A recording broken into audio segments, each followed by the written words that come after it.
Replacement windows in Medicine Hat, Alberta are not something a homeowner decides on immediately one morning. No, signs of failure are why homeowners choose to replace their windows. What signs indicate it's time to plan a replacement window project? There are many, but we will highlight the most common ones we see at GreenFox Windows and Doors. Windows that no longer lock properly or cause issues when opening or closing are the main reasons homeowners opt for window replacement. Windows that do not lock properly pose a security issue that must be addressed immediately. A new window will lock properly and open and close easily.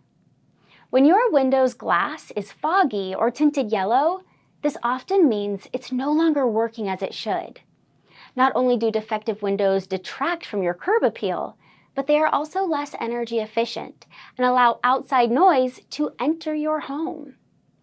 If you notice water damage around your windows or when storms hit, you can actually see water getting inside of your home, this is a significant sign that you need replacement windows.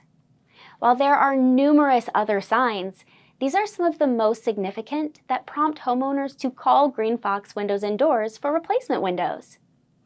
We offer beautiful, highly energy efficient windows in a variety of styles. If your Medicine Hat, Alberta home needs replacement windows, contact us for your free in-home consultation today.